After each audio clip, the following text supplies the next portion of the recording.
Exam क्या है, इसकी स्प्रेड को समझो। ये क्वालिफाइंग एग्जाम नहीं है।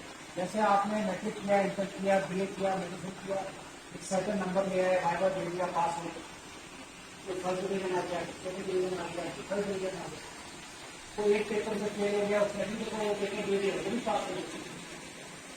ये तो एग्जाम मुकाबले का है, इसमें आपको तमाम सब्जेक्ट पास करने हैं, इसके मिनिमम थ्रेशोल्ड से ऊपर जाना है, और जो लोग इस साल आपके साथ इम्तिहान में शरीक हैं उनसे बेहतर करना है।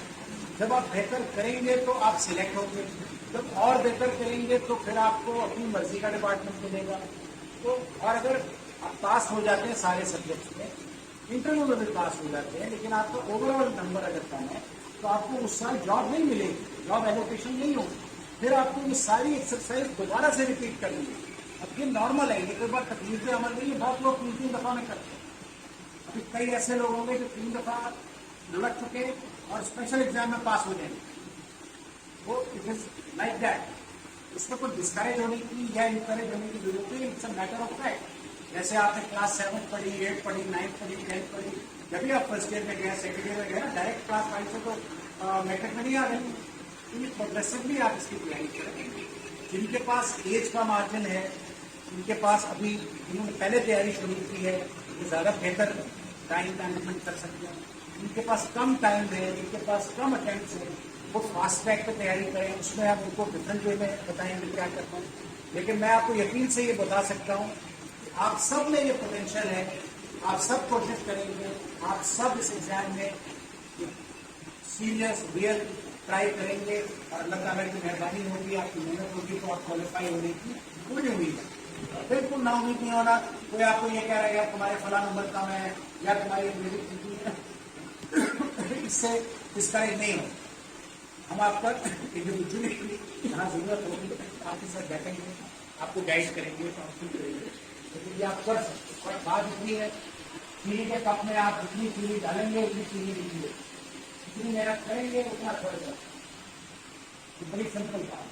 लोग क्या कह रहे हैं, दुनिया क्या कह रही है, हर आदमी क्या कह रहा है वो छोड़े। आप क्या कह रहे हैं, आपका दिमाग क्या कह रहा है, आपके सामने जो किताब पढ़ी है वो क्या कह रही है, जो सवाल है वो क्या कह रहा है, उसकी आपने क्या तैयारी की है।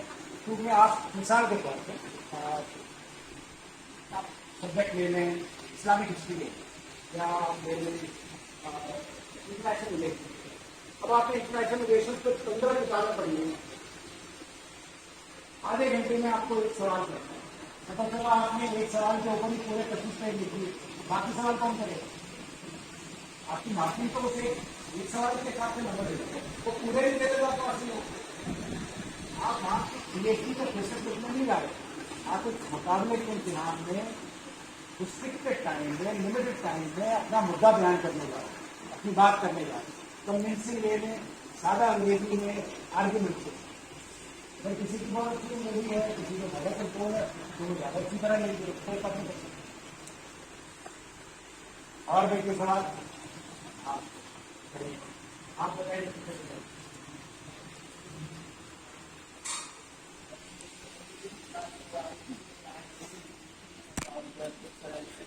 I think it's a long journey, we cannot but then everybody knows that we have a thing that we must be the picture clear about it. So I want to discuss about this thing. We must know that how can we choose the preferences. Is that only we can rely on the background or extremely we can choose preferences. So after qualification, how can we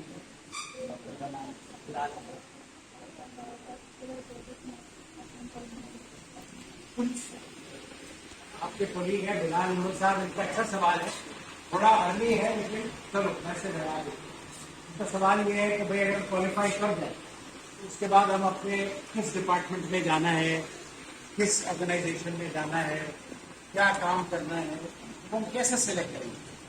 क्या जो लोग कह रहे हैं वो करेंगे, जो हमें समझ में आता है वो करेंगे, तो क्या करेंगे? तो ये इसका जवाब ये है, एक तो बोलते हैं आम तौर पे सर्विसेज कुछ समझी जाती है कि भाई ये 1, 2, 3, 4, 5 टॉप सर्विस, लेकिन इसके साथ साथ आपको अपनी डिसीजन मेकिंग भी यूज करती है। कि आपके खुद के क्या हालात हैं, आप किस किस्म की नौकरी करना चाहते हैं। मिसाल के तौर पर आप अर्बन सेंटर्स में रहना चाहते हैं, शहरों में रहना चाहते हैं अपनी जिंदगी में, तो उसके लिए बेस्ट सर्विस है IRS और कस्टम, क्योंकि ये दोनों सर्विसेज मुख्तलिफ बड़े बड़े शहरों में जहाँ बिजनेस एक्टिविटी होती है, जहाँ टैक्स कलेक्ट होता है, वहाँ पर आपको इनके दफ्तर मिलेगा।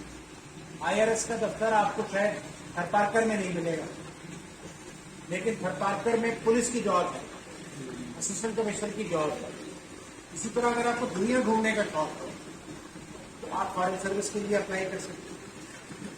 आपको क्राइम फाइटर हैं आप, आई नेचर, आपको यूनिफॉर्म पसंद है तो आप पुलिस के लिए इंटरेस्ट ले सकते हैं। आपका हिसाब किताब में, अकाउंटिंग में और ऑडिट में इंटरेस्ट है तो आप ऑडिट में अकाउंट सर्विस में जा सकते हैं। ये सारी सर्विसेज देखिए, एक यंग इंसान को अट्रैक्शन लगती है कि भी वो पुलिस में सर्विस में है तो उसके साथ गनमैन है, तो उसके साथ गाड़ी है, उसको लोग सलूट कर रहे हैं वगैरह वगैरह, ये अट्रैक्शन लगती है। लेकिन जब आप करियर में आगे जाते हैं तो ये सब चीजें पीछे रह जाती हैं। आपका खुद का क्या कंडक्ट है, लोग आपको किस तरह देखते हैं, आपका लोगों के साथ क्या रवैया है, आप कितनी ईमानदारी से नौकरी कर रहे हैं या कितनी बेईमानी से नौकरी कर रहे हैं। और अगर आप में से कोई आदमी ये सोच रहा है या आपको कोई बताए कि सरकारी जॉब में जाने के बाद लूट मचा दो, बहुत अमीर हो जाओ, पैसे कमा लो, रिश्वत ले लो, काम ना करो, कुछ नहीं होता, लोगों के साथ जुल्म करो, बदतमीजी करो, गाली गलौज करो, पब्लिक को बाहर वेट कराओ, तो आप उसको बहुत सारे लोग सरकारी अफसरों का रवैया देखते हो। रास्ते में लोग सरकारी अफसरों को बुरा भला भी कहते हैं, लेकिन इस बात का फर्क बड़े शहर आपको अपनी जिंदगी में तो गुजारनी है यार। आप फॉरेन सर्विस में जाएंगे, आप पूरी दुनिया में घूमेंगे, लोग आपके साथ डिप्लोमैट, आपका स्टेटस होगा, आपकी फैमिली आपके साथ जाएगी, आप लोगों से मिलेंगे, पूरी दुनिया गवर्नमेंट अपने खर्च पर घुमाएगी, अलग अलग उसकी है। जो रेलवे में भी लोग जाते हैं, जो हमारे साथी रेलवे में गए हैं वो बहुत खुश हैं, उनके लिए बहुत फैसिलिटीज़ हैं, बहुत उनको अच्छे काउंसिल प्रिविलेजेस हैं। इवन जो लोग पोस्टल सर्विस में गए वो भी बहुत खुश हैं, क्योंकि उनकी क्लीन जिंदगी है, दफ्तर जाते आते हैं, गवर्नमेंट की तरफ से गाड़ी मिलती है, बेसिक सहूलियात मिलती हैं। So all services are good, every service has its plus points, every service has its minus points. आपको अपनी रिक्वायरमेंट को देखना है, आपको क्या सूट कर रहा है।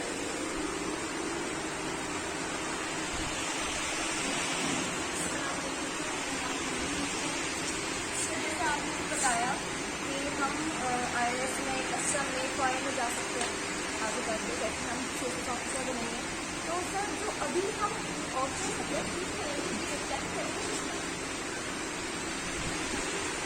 देखिए, उनका सवाल ये है कि जो सब्जेक्ट हम अभी लेंगे उसका हमारे डिपार्टमेंट या हमारी पोस्टिंग या एजुकेशन से कोई ताल्लुक है, तो उसका वन वर्ड में जवाब है नो।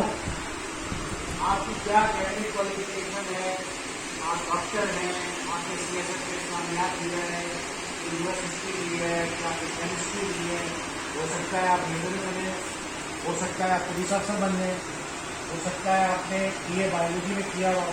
जैसे अभी जो IG बनने के लिए एक मेरे दोस्त हैं इमरान याकूब साहब, जो हो सकता है सिंध के अगले IG हों, एडिशनल IG बहुत सीनियर पुलिस अफसर हैं, मेरे साथ उन्होंने CSS किया था, एक टाइप BA है,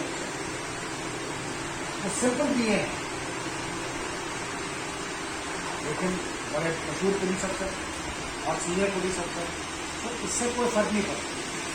आपका क्या आपकी एकेडमिक बैकग्राउंड है वो सब खत्म हो जाएगी जब आप CSS का एग्जाम पास करेंगे।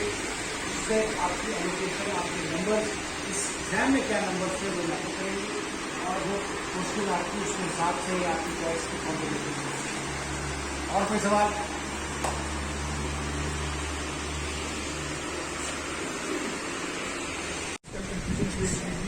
एज से रिगार्डिंग, जैसे कहीं पर मेंशन एलिजिबिलिटी में 30 एज इज आस्क्ड और कुछ कहने के लिए बढ़ा के 32 कर दे, तो ये ज़रा क्लैरिटी नहीं। और दूसरा क्वेश्चन मेरा था कि स्पेशल जो पेपर है, जैसे एग्जाम्पल की तरह मैंने फर्स्ट अटैम्प्ट भी नहीं, मेरे पास 3 नॉर्मल अटैम्प्ट थे, अगर मैं ये दोनों मेरे 4 अटैम्प्ट की लाएंगे या वो हर चीज़ फर्स्ट होगा, इट मेरे पास 4 अटैम्प्ट या 3। तो मुझे इन दोनों सवालों का एग्जैक्ट जवाब अभी नहीं पता, लेकिन इसका बेस्ट जवाब आपको FPSC के वेबसाइट से मिल सकता है। गूगल इधर उधर नहीं करता, वहाँ पर भी क्लैरिटी नहीं है। मैं इसका जवाब मालूम कर लूँगा।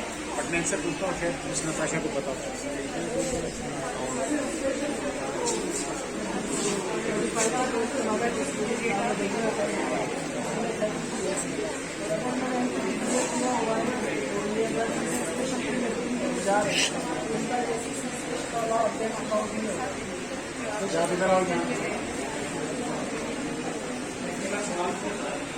अगर वो ये स्पेशल की अटेम्प्ट देते हैं तो वो क्या उनकी अटेम्प्ट काउंट होगी या नहीं होगी।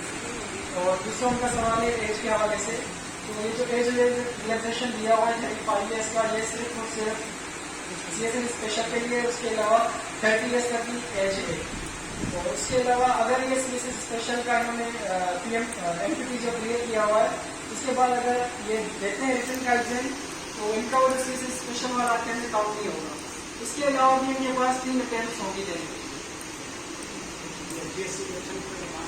सर में ये पॉलिसी जो ग्रेड आया ना स्पेशल का, उसको आपका जिनका सवाल है इस बारे में, उनसे कांटेक्ट कर सकते हैं। एडवर्टाइजमेंट इनके पास FPSC का है, वो आपको शेयर करें, या उसका प्रिंट आउट करा के लाके यहाँ देना या लगा देना। Thank you. ठीक है, आप सबको एक दूसरे से इंफॉर्मेशन भी शेयर करनी है ताकि एक दूसरे को हेल्प आउट कर सके, और हमारे साथ भी आपका इसी तरह कम्युनिकेशन। और कोई सवाल? Last question. चलो खड़े। My name is Faisal Muhammad. I want to know how you come to become a bureaucrat. Yes. And so which department are you in? So आपके एक कोलीग है, वो मुझसे पूछ रहे हैं, मैं अपना तजुर्बा, अपना जर्नी बताऊँ। मेरा नाम आप सबको पता है, मुस्तफ़ा है, और मैंने CSS का एग्जाम पास किया था 1990 में, आज से 33 ईयर्स अगो। 33 हो गए। और इस वक्त पूरे पाकिस्तान की ब्यूरोक्रेसी में मैं और मेरे कोलीग सबसे सीनियर ब्यूरोक्रेट। मेरा एकेडमिक बैकग्राउंड है, मैंने MBA किया है IDA से, उसके बाद मैंने MA किया है IR कराची यूनिवर्सिटी से, LLB किया है, फिर मैं कैम्ब्रिज यूनिवर्सिटी UK का भी ग्रेजुएट हूँ। और उसके अलावा मैं अपने करियर और सर्विस में बहुत सारे मैंने प्रोफेशनल कोर्सेज, डिप्लोमा, सर्टिफिकेट करता रहा हूँ और अभी भी कर रहा हूँ। मुझे शौक है पढ़ने का। सिविल सर्विस में आने से पहले मैं बैंकर था, बैंक ऑफ अमेरिका में बैंकर था, और बैंक की जॉब के साथ साथ मैंने ये इम्तिहान दिया, और अल्लाह ताला ने मेहरबानी की, मैं पहले अटेम्प्ट में पास हो गया। इस वक्त आई वॉज वेरी यंग, 22 मेरी एज हो गई मेरी। ट्रेनिंग वगैरह के बाद फिर मैं वेरियस असाइनमेंट्स पे रहा, सिंध में रहा, बलूचिस्तान में रहा, पंजाब में रहा, सेंट्रल गवर्नमेंट में रहा। बहुत अच्छी अच्छी असाइनमेंट्स मैंने की हुई हैं। मैं PCO रहा हूँ सिंध में, DG प्रोटोकॉल रहा हूँ, प्रेसिडेंट ऑफ प्राइम मिनिस्टर के साथ, एंटी करप्शन में रहा हूँ, डायरेक्टर एंटी करप्शन रहा हूँ, ICC कैबिनेट का डिप्टी सेक्रेटरी रहा हूँ, फाइनेंस का एडिशनल सेक्रेटरी रहा हूँ, 2-3 गवर्नमेंट की बड़ी कॉर्पोरेशन का सेक्रेटरी रहा हूँ, और इसके अलावा बहुत सारी और असाइनमेंट्स हैं। कराची मेट्रोपॉलिटन कॉर्पोरेशन में रहा हूँ, डायरेक्टर टैक्सेस रहा हूँ, और अभी भी सर्विस में हूँ। और आजकल मैं एक इंटरनेशनल प्रोजेक्ट के ऊपर काम कर रहा हूँ। अब ये जो CSS कॉर्नर है, ये मेरा और मेरे चंद साथियों का आइडिया है, जिनमें से कुछ की तस्वीर लगी हुई है और कुछ की तस्वीरें नहीं। हम सब ने ये सोचा कि इसको हम अपने एक्सपीरियंस को और अपनी कामयाबी को आप लोगों के साथ शेयर करें। इस वक्त कमर्शियल फीस CSS की तकरीबन 75,000 या लाख से 1.5 लाख रुपए तक है, 3-4 महीने के कोर्स की, मेरा ख्याल है, ऐसे ही है। तो अगर हम आपसे 1.5 लाख के बजाय 1 लाख चार्ज करें, 1 लाख के बजाय 50,000 भी चार्ज करें, तो बहुत सारे स्टूडेंट्स आएंगे। और 50,000 को आप मल्टीप्लाई कर दें, अगर तकरीबन 400 स्टूडेंट्स कितने होंगे, 3 महीने के लिए, 4 महीने के 2 करोड़।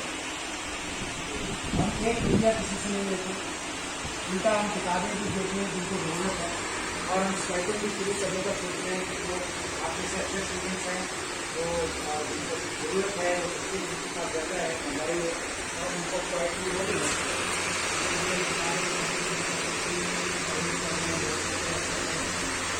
आप लोग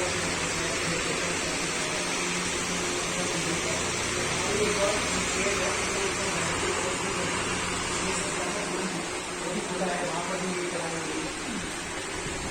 हमने ये कोशिश की कि भाई हम अपने कराची के, सिंध के, पाकिस्तान के नौजवानों के लिए, बच्चों के लिए, बच्चों के लिए तो ऐसी चीज़ शुरू करें। और ये सिर्फ CSS की तैयारी नहीं, इसमें आकर आपको रोजी भी इम्प्रूव हो रही है, आपकी जनरल भी इम्प्रूव हो रही है, आप PCS का एग्जाम भी दे सकते हैं, आप पब्लिक सर्विस कमीशन के दूसरे एग्जाम के लिए भी तैयारी कर सकते हैं, आपकी स्किल्स इम्प्रूव हो रही है और आप बजाय इधर उधर टाइम वेस्ट करने के 2-3 घंटे पढ़ने लिखने के माहौल में लाइब्रेरी में बैठकर आ सकते हैं। तो आपको ये वैसे बता दूँ क्योंकि डिस्कशन है, यहाँ पर टॉयलेट्स अवेलेबल गर्ल्स के लिए अलग है, बॉयज़ के लिए अलग है, इसमें आपने कोई पेमेंट नहीं करनी। दूसरे नमाज की जगह है, फ़ोन के चार्जर का इंतजाम है, पानी के पीने का इंतजाम है, ये सब चीज़ें आप लोगों के लिए आहिस्ता आहिस्ता की गई है। कोई कंफ्यूजन है, वाईफाई कार्ड है यहाँ पर, उसको मैं ठीक करवा रहा हूँ, वो भी ठीक हो जाएगा इंशाल्लाह।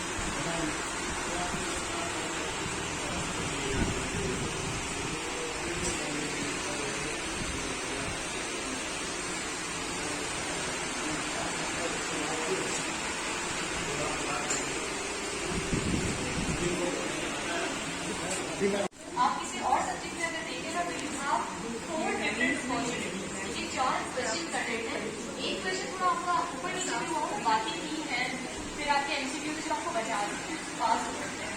ऐसे भी गए there is just one statement, you are either right or wrong. ठीक है, अगर आपने उस स्टेटमेंट को इंटरप्रेट सही से नहीं किया आप पास फेल हो जाएंगे, आपके पास दूसरा ऑप्शन नहीं। ठीक है, जस्ट टू सेव योरसेल्फ। पहली बात, instead just because you have good command over English language does not mean you will pass the exam. ठीक है, आपकी इंग्लिश बहुत अच्छी है, जरूरी नहीं है आप पास करें। सिमिलरली आपके पास बहुत नॉलेज है, आप सर्टिफिकेट एनसाइक्लोपीडिया है, जरूरी नहीं है आप ऐसे पास करें। आपको ऐसे पास करने की कंप्लीट नॉलेज होनी चाहिए, आपकी ग्रामर ठीक होनी चाहिए, करेक्ट होनी चाहिए। जरूरी है बहुत सारी लैंग्वेज जो आपकी बिल्कुल सिंपल, मैंने जैसे बात कही कि लंबे लंबे सेंटेंसेस नहीं लिखने होते। इंग्लिश में एकेडमिक राइटिंग में they prefer you right shorter sentences. ठीक है, तो कोई फ्लावरी लैंग्वेज आपको नहीं लिखनी होती, कोई technical term something different, but आपको कोई मुश्किल वोकैबुलरी नहीं यूज करनी होती। Just the requirement is correct grammar, ठीक है, correct language and covered with your good quality of material या एविडेंस या आर्ग्यूमेंट जो भी आप लेकर आ रहे हैं। ठीक है, एंड एक और क्या क्वेश्चन था, आपके दोनों क्वेश्चन का मैंने यहीं पर आंसर दिया है। हाँ जी, लिंकिंग सब्जेक्ट का क्वेश्चन था कि बहुत से लोग कहते हैं चूज सब्जेक्ट जो आपसे ओवरलैप हो रहे हैं। ठीक है, वो सब्जेक्ट नहीं जो आपको दूसरे सब्जेक्ट में भी हेल्प हो रहा हो। ठीक है, काफी हद तक किसी न किसी तरह पर सच भी होगा, बट इट्स नॉट लगता है। जब इंटरनेशनल रिलेशन में ले रही थी उस पर मुझे कहा गया था कि क्रिमिनोलॉजी नहीं है, आप इसकी जगह जो है ना इंटरनेशनल लॉ है। क्यों कि क्रिमिनोलॉजी में इंटरनेशनल रिलेशन से आपकी हेल्प करेगा। अच्छा भाई, मेरे एक साथ 2 सब्जेक्ट की आती थी, जब मैंने इसका सिलेबस खोल के देखा है ना तो इंटरनेशनल लॉ का सिर्फ एक चैप्टर था पूरे 200 मार्क्स में से, यानी ज्यादा से ज्यादा 20 मार्क्स, वो भी आए तो आए, नहीं आए तो नहीं है, क्वेश्चन नहीं आता। ठीक है, तो ओवरलैपिंग सब्जेक्ट जो है ना इस चीज को माइंड में ना रखेंगे, सब्जेक्ट ओवरलैप हो रहे हैं। अक्सर सब्जेक्ट आपके जब ओवरलैप हो भी रहे होंगे ना तो जरूरी नहीं है वो सब्जेक्ट आपको आता हो या वो सब्जेक्ट सोरेन हो, तो माइंड में रखें, but this should not be the first priority. आपकी first priority when you are choosing subjects should be right your score, और स्कोर के साथ साथ इसके नीचे इसके साथ साथ ही आपका interest when you are choosing your optional subject. Reason, अच्छा अब मेरे पास 2 सब्जेक्ट में बहुत कंफ्यूजन है, जैसे मैंने बताया criminology and international relation. International relation भी मैंने खोल के देखा, उसका सिलेबस देखा, उसके बाद लेकिन क्रिमिनोलॉजी उसके अंदर नया नया आया था, सिर्फ 3 साल ही हुए थे, तो सिर्फ 3 साल के बाद होते थे, बाकी सबसे मेरे पास 20 साल के बाद पेपर्स थे। क्रिमिनोलॉजी खोल के देखा तो सभी सिलेबस खोल के देखा, 5 पेपर्स खोल के देखा, तो international relation I found it very boring. दोनों सब्जेक्ट मेरे लिए बिल्कुल नहीं होते, मैं फर्स्ट टाइम पढ़ रही थी, मैंने पहले कभी नहीं पढ़े थे, और क्रिमिनोलॉजी जब उठाया तो मुझे बहुत इंटरेस्टिंग लगा। मैंने क्रिमिनोलॉजी सिर्फ अपने इंटरेस्ट के बेसिस पे चूज किया है, मैंने नहीं देखा कि वो सब्जेक्ट आई लॉ जो है ना यहाँ पर एक टॉपिक आ रहा है, ना मैंने ये देखा कि सब मुझे कह रहे हैं इंटरनेशनल लॉ जो उसमें सब्जेक्ट में स्कोर बहुत अच्छा आता है, क्रिमिनोलॉजी नया सब्जेक्ट है, वो फेल ना करने या इतना मटीरियल नहीं मिलेगा, बहुत बातें सुनी थी, बट मैंने किसी की नहीं सुनी, मैं सिर्फ इंटरेस्ट के बेसिस पे मैंने क्रिमिनोलॉजी चूज किया। once I started preparing this subject, क्योंकि मेरा इंटरेस्ट था उस सब्जेक्ट की मेरी सबसे अच्छी तैयारी थी और अभी मैं पढ़ाती भी वही सब्जेक्ट है। ठीक है, आप जिस चीज़ में आपको इंटरेस्ट होगा ना और वो स्कोर भी देता होगा वो सब्जेक्ट, तो वो सब्जेक्ट आप अभी अपने शौक से करोगे। इसकी वजह आप कोई ऐसे सब्जेक्ट उठाओगे जिसमें आपको इंटरेस्ट नहीं होगा तो आप उसको बस खत्म करने की करोगे, इसको निकालो, जैसा तैसा करके निकालो बस।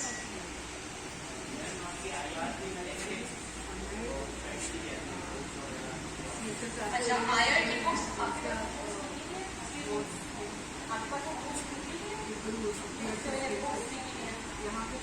सॉरी मुझे ना अभी अभी मुझे बुक्स याद नहीं है। मैंने जो मैं आपको बता रही हूँ, there was this one local book, हमारी लोकल पब्लिशर सरफराज अफून, ठीक है, this book international relations by Sarfaraz अफून।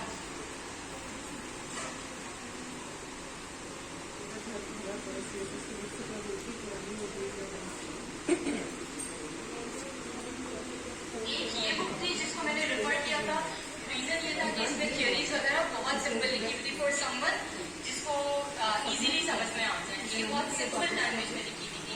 तो this is the book I refer to, एक बुक, बाकी मेरी मोस्टली जो है इंटरनेट से तैयारी हुई थी और जो आपके करंट अफेयर से रिलेटेड तो मेरे न्यूज पेपर से तैयारी की। मैंने अपने जो है ना बुक्स पे ज्यादा मैंने अपने किसी भी सब्जेक्ट से ना बुक्स पे ज्यादा फोकस नहीं किया था। क्रिमिनोलॉजी हो गया या जनरल हो गया, कोई एक आधी बुक ले ली फॉर थियरीज, बाकी मोस्टली मैंने रिलाय इंटरनेट पे किया। रीजन क्या था कि आप एक सब्जेक्ट के लिए 4 बुक्स नहीं ले सकते। अगर आप यहाँ लाइब्रेरी आएंगे से फॉलो भी करेंगे ना तो आप कितने बुक्स पढ़ सकते हैं।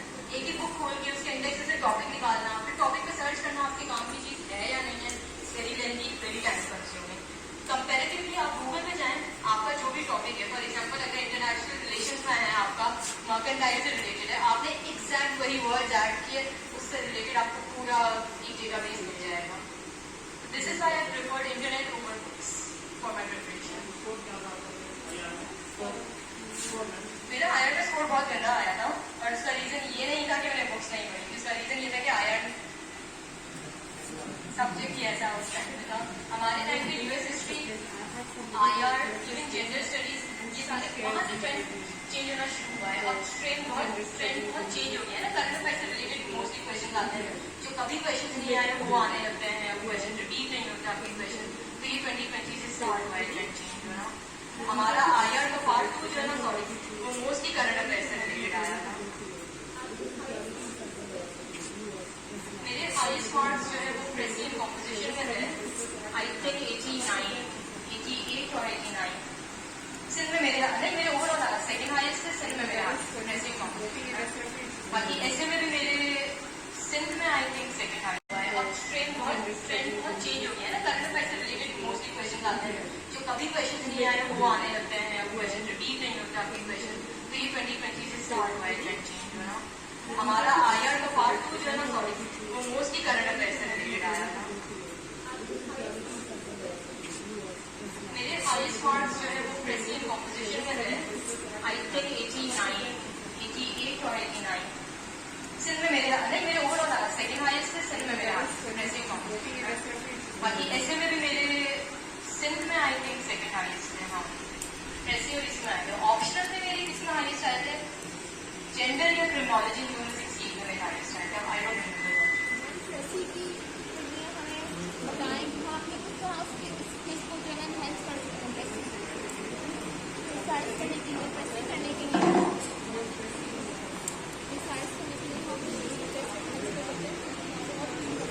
कैसे राइटिंग प्रेसी जो है ना आपका पूरा एक टॉपिक है 20 मार्क्स का, ठीक है, कह रहे हैं 20 मार्क्स है, but it's very important, one of the most important subjects, right, fail होते हैं उसमें लोग। उसके ना बहुत से ट्रिक्स हैं, बहुत से ग्रामर के रूल्स हैं, लेकिन आपको फॉलो ऐसे लेकिन आपको बहुत डाउटिंग लगता होगा कि बड़ा रिजल्ट आप आधा अच्छे के साथ रिवाइज करेंगे, क्या चीज़ है क्या चीज़ नहीं, but it's very easy once you get to it, step by step follow करना है। जब मैं यहाँ पर सब्जेक्ट पढ़ाना स्टार्ट करूँगी तो मैं आपको अच्छे से सिखाने की कोशिश करूँगी, स्टेप बाय स्टेप कहाँ से स्टार्ट करना है, ताकि वो आप लोग जिस तरह आप बोल रहे हैं ना कि बहुत ज़्यादा डर लगता है ऐसे करते हुए, वो खत्म हो जाएगा। ठीक है, तो ऐसी चीज़ में आपको अभी एक चीज मैं ये सेशन में बता देती हूँ। उसके बाद पॉइंट्स जैसे पैसे बहुत नहीं यूज करना, कॉन्ट्रैक्शन नहीं यूज करने हैं, नेगेटिव नहीं यूज करने हैं।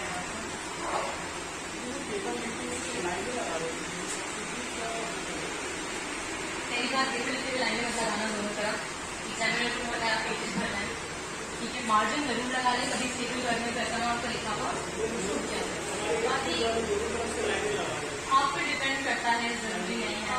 लाइनों में मार्क्स नहीं मिलते हैं, लाइनों में मार्क्स कट जरूर सकते हैं, मिलते हैं। ऐसे हम लोग लिख रहे होते हैं, ऐसे हम लोग लिख रहे होते हैं, तो उसमें आपके पास लाइनें लगाना जरूरी है, या इस लाइनें हमें प्रॉपर नहीं होते हैं। नहीं, कोई लाइन नहीं ड्रॉ करनी है, लाइन्स पेजेस ड्रॉ किए हुए थे। वो बात कर रहे थे कि जब आपके पास पेज आता है एक, तो आप मार्जिन भी ड्रॉ करते हैं और एक दोनों साइड में इसी का एक बॉक्स बना देते हैं, नहीं राइट बॉक्स। और मैम अगर हम लोग जैसे कि मैंने उसमें यही पूछा था, उन्होंने कहा कि जैसे आपने क्वेश्चन लगे थे, अगर हम लोग ऐसे पेंसिल से जैसे कि जब हमारे पास पेपर आ गए, अब बाजू का हम लोग स्केच करते हैं तो कैसा होगा, हमने पेंसिल से लिखा पूरा ऐसे, उसको फिर हम ऊपर पेंसिल 3 घंटे होते हैं, 6 घंटे नहीं होते हैं।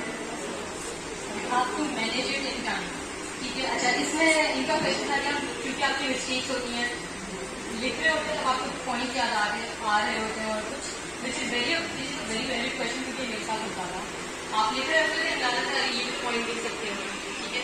इसके लिए बस यही है कि आपने सारी ब्रेन स्टॉर्मिंग जो है ना पहले से करनी है, और आउटलाइन आप रफ पे बनाना चाह रहे हैं जरूर बनाएं, आधा घंटा पौना घंटा आराम से लगाएं, तो सोचने में बट रफ में लगाएं। पेन में करें, पेंसिल से, फिर उसको पेन से करें, फिर उसको रेज करें, डबल टाइम वेस्ट होगा। लास्ट के 2 पेजेस है ना, उनके ऊपर रफ कर दीजिए, पेंसिल से अपनी ब्रेन स्टॉर्मिंग करें, वही अपनी आउटलाइन बनाए, वंस यू आर डन उसके ऊपर क्रॉस लगा दें पेन से, ठीक है, ताकि एग्जामिनर को पता चल जाए आपने रफ कर किया है। मैं सबसे कौन सा पढ़ाऊँ? रेसलिंग कॉम्पिटिशन और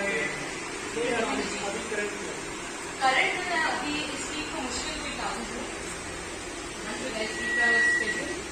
कोशिश है कि नेक्स्ट वीक से, क्योंकि अभी ऑफिस में कुछ पता नहीं है, तो उसके हिसाब से टाइम सेट करूँगी। प्रॉब्लली नेक्स्ट वीक से आप लोग पहले क्या पढ़ना चाह रहे हैं, प्रेसी या टेक्नोलॉजी? मुझे पता था समय प्रेसी कहना है, पर मेरे पास चार ही पहले टेक्नोलॉजी का, पहले प्रेसी पढ़ाऊंगी, स्टार्ट करूँगी प्रेसी से। आपको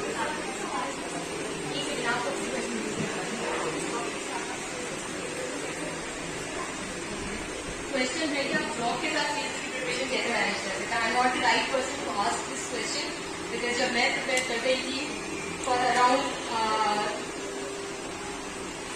अच्छा खासा टाइम जो है ना, मैंने बगैर जॉब के प्रिपेयर किया। I was not working when I was preparing. इसके बाद की जब मैंने 2 जो यूनिवर्सिटी में पढ़ाना शुरू किया, तब वो उस टाइम तक मेरी प्रिपरेशन ऑलमोस्ट 80% कम्प्लीट, और वो भी पार्ट टाइम था। मैं हफ्ते में 3 दिन जाती थी पढ़ाने के लिए, 2 घंटे के लिए जाती थी पढ़ाने के लिए। तो मेरे इतनी ज़्यादा मेरे वर्किंग आवर्स नहीं है कि मैं कहूँ कि हो सकता है नहीं हो सकता, बट आई नो पीपल जिन्होंने 9 to 5 जॉब की है। 9 to 5 जॉब मीन्स ऑलमोस्ट आपकी 10 to 12 आवर्स मिल जाते हैं आने जाने का, सबको मिलाकर, एंड देयर एग्जामिनेशन तो हो तो जाता है। बस you have not of steel कि आप जॉब के बाद भी इतनी हिम्मत हो आप में कि आप कर सकें। अभी करते हैं, बहुत हिम्मत की जरूरत है, but it's manageable if you do not have any other responsibility.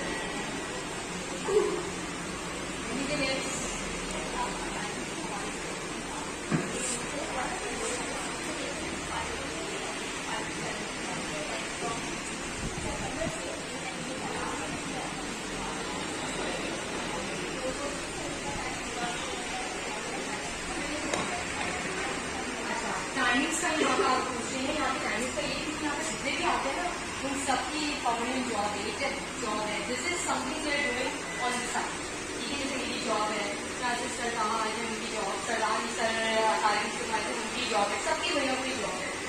Classes जो है ना अवेलेबिलिटी के ऊपर होती है। आज का मेरा इरादा नहीं था क्लास लेने का, बट मेरे पास फिर जो है ना निकल आया स्लॉट, तो मैंने कहा मैं आ जाऊँगी। इसी तरह से कभी अक्सर ऐसा भी होगा 4 बजे क्लास हो जाएगी, कभी ऐसा होगा 7 बजे 8 बजे भी हो जाएगी क्लास। थोड़ा सा जो है ना इसका इशू सिर्फ रीजन यही है कि सबकी अपनी जॉब्स होती है ना। अक्सर मेरी क्लास होगा कि होगी 5:30 में, तो मेरी मीटिंग आ जाएगी तो मैं नहीं आ सकूँगी, कभी लास्ट में। बस ये है कि थोड़ा अपडेटेड रहिएगा, ग्रुप का पता चलता जाएगा, बट रीजन यही है कि सबकी अपनी जॉब में टाइम निकाल के वहाँ से जब बहुत अंदर आ जाएगी, ठीक है। कैबलरी कहाँ से क्या कैबलरी जो आपके एमसीक्यूज में आते हैं, अच्छा कैबलरी